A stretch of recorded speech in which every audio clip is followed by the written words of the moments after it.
Hi everyone. If you're watching this video, you're probably starting to freak out just a little bit because we're all at home doing our own Seders this year, and maybe you haven't done one before. I'm here to tell you just a couple things. Number one, take a deep breath, count to 10. Then, once you've let a little bit of the anxiety out, understand this. As you're going through the Seder, it's okay. We all mess up. Proverbs talks about the foolish man falls off the horse and fails, and the wise man falls off the horse and gets back on 7 times. So what that means is don't be afraid if you mess up. Just understand you're reading, the best thing that you can do is just read through the Haggadah, which we have provided a PDF copy for you. Other than that, take it easy. Understand, actually what we can do is we can understand a little bit better what the Israelites went through 4,000 years ago when they were preparing to leave Egypt, because they didn't have all the things at hand. They had to take what they had and make do. So do what you can, do it to the best of your ability, but don't worry, just enjoy the Seder.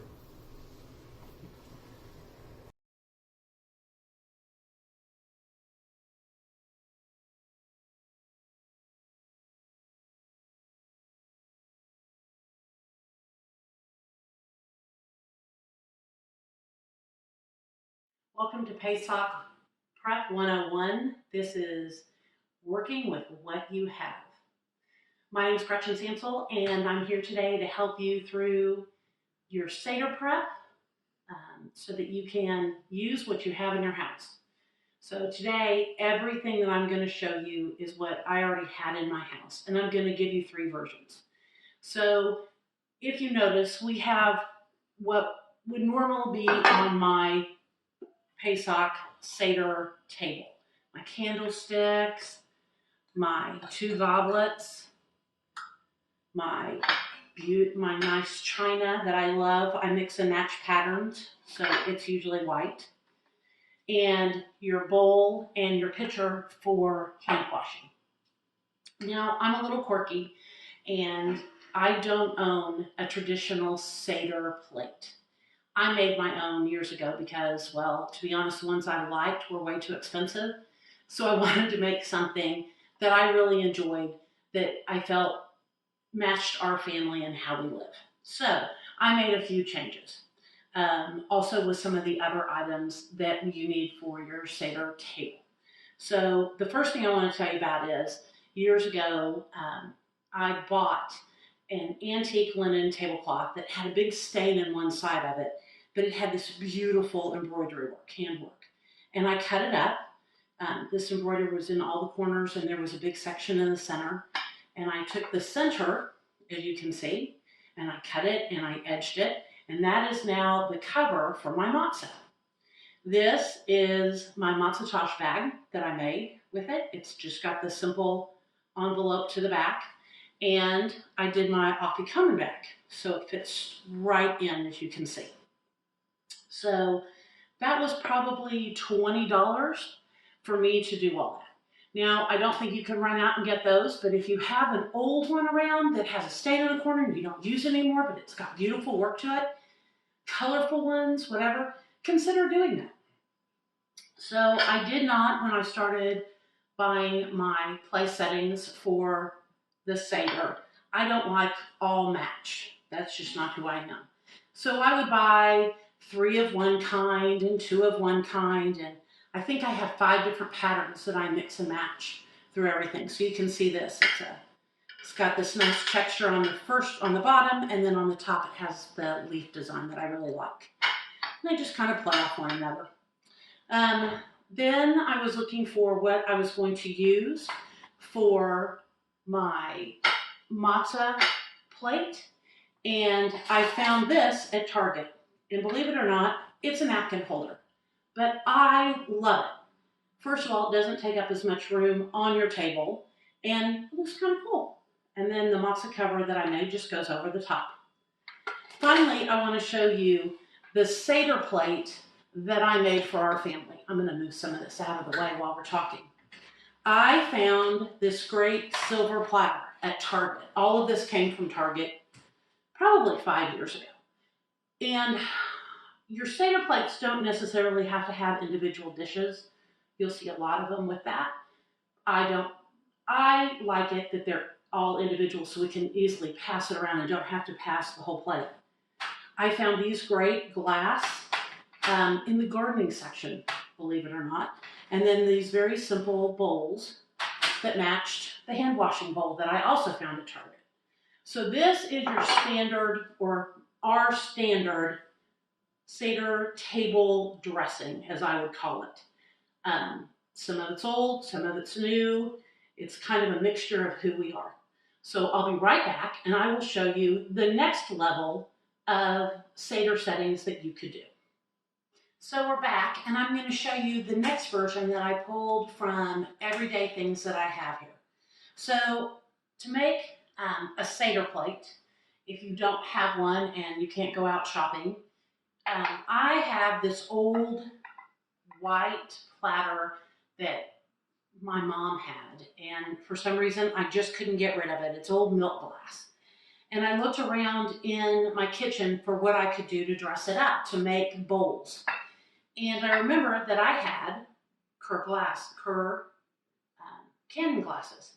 So what I did is I took out the top lid and I left the metal ribs on to dress it up a little bit.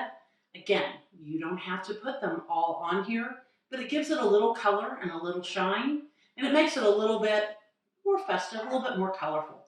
Feel free to just put everything on the platter if you want. That's your option too. So you have this, as well as your candlesticks, which I think everybody has. So we have candlesticks. If you don't have wine glasses or goblets for the Kiddush or Miriam's cup or Elijah's cup, just use your nicer glassware. In a later segment called Get Creative, I'm going to show you some things that you can do to these to dress them up a little bit. You don't have to pour as much grape juice. You really don't, or wine. It's just taller, more present. That's all that it is on a table. It looks good against the candlesticks.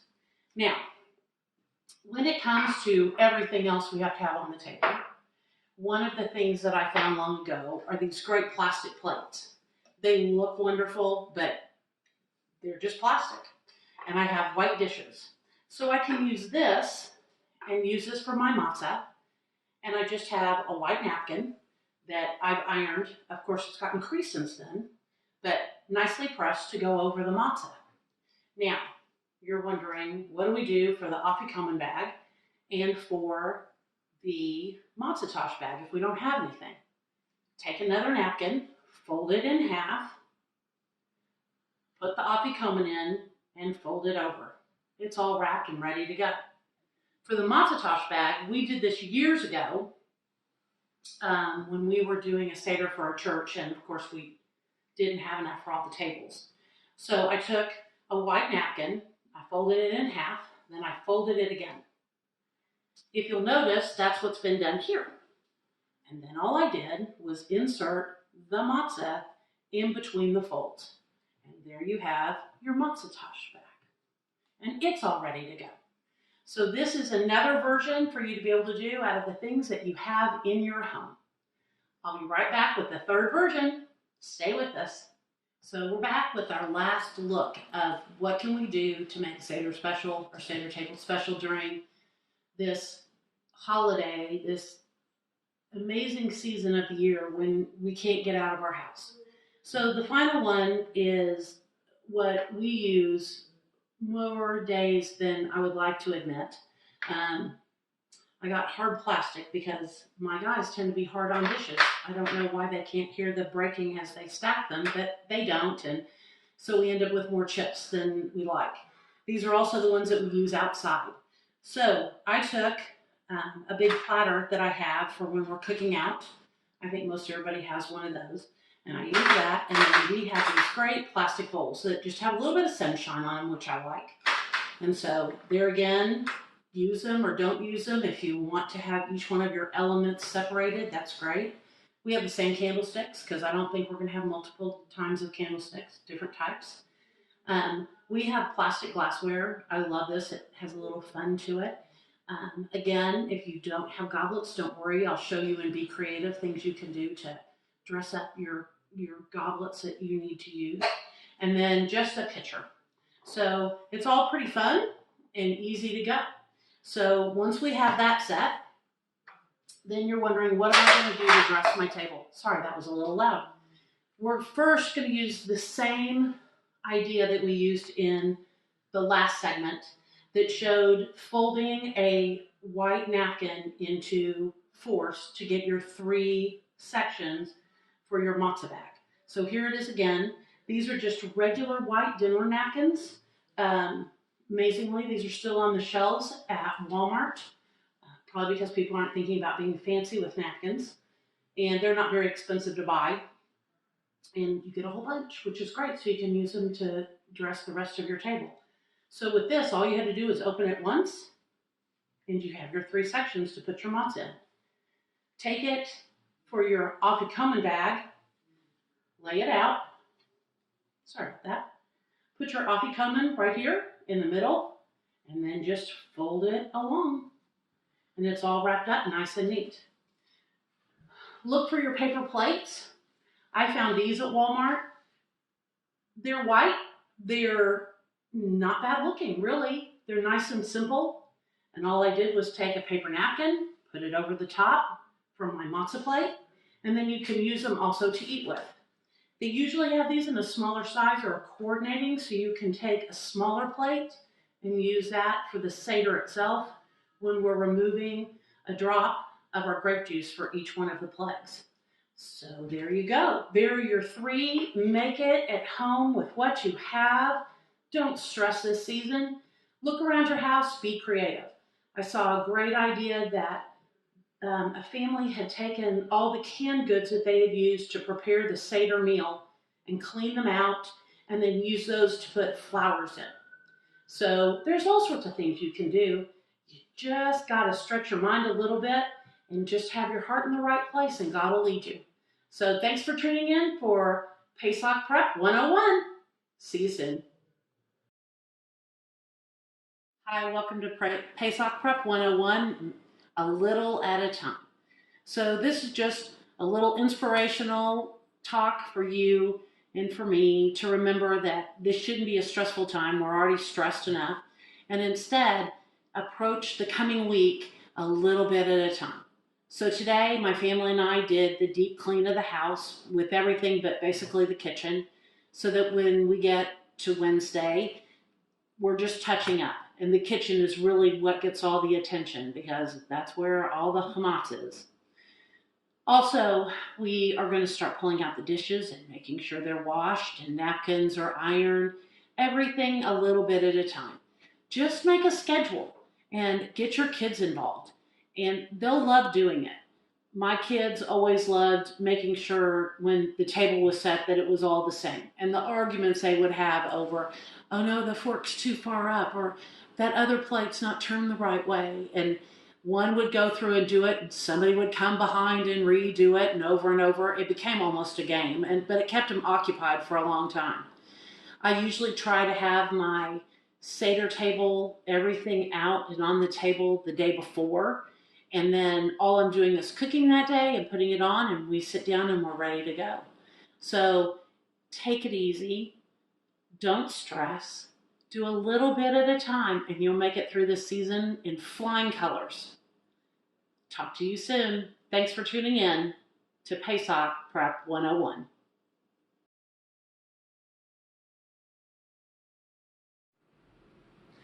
Welcome back to Pesach Prep 101. It's grocery shopping survival time. Yes, your favorite thing to do, go to the grocery store with everybody else. But what I want to encourage you about this trip that I just made is all of this was available at Walmart. So I don't want you to stress and wonder how you're going to get it done. You'll be able to get it done just fine. We've chosen things that are substitutions that you could use so that you're not trying to find those things that are impossible to find right now in most grocery stores.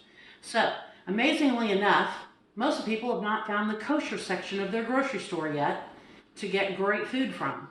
I went in the other day and to Walmart in Gainesville, of all places, and they had gluten-free matzah, and I bought 6 boxes, I think, because I'll mix all sorts of stuff with it during the week.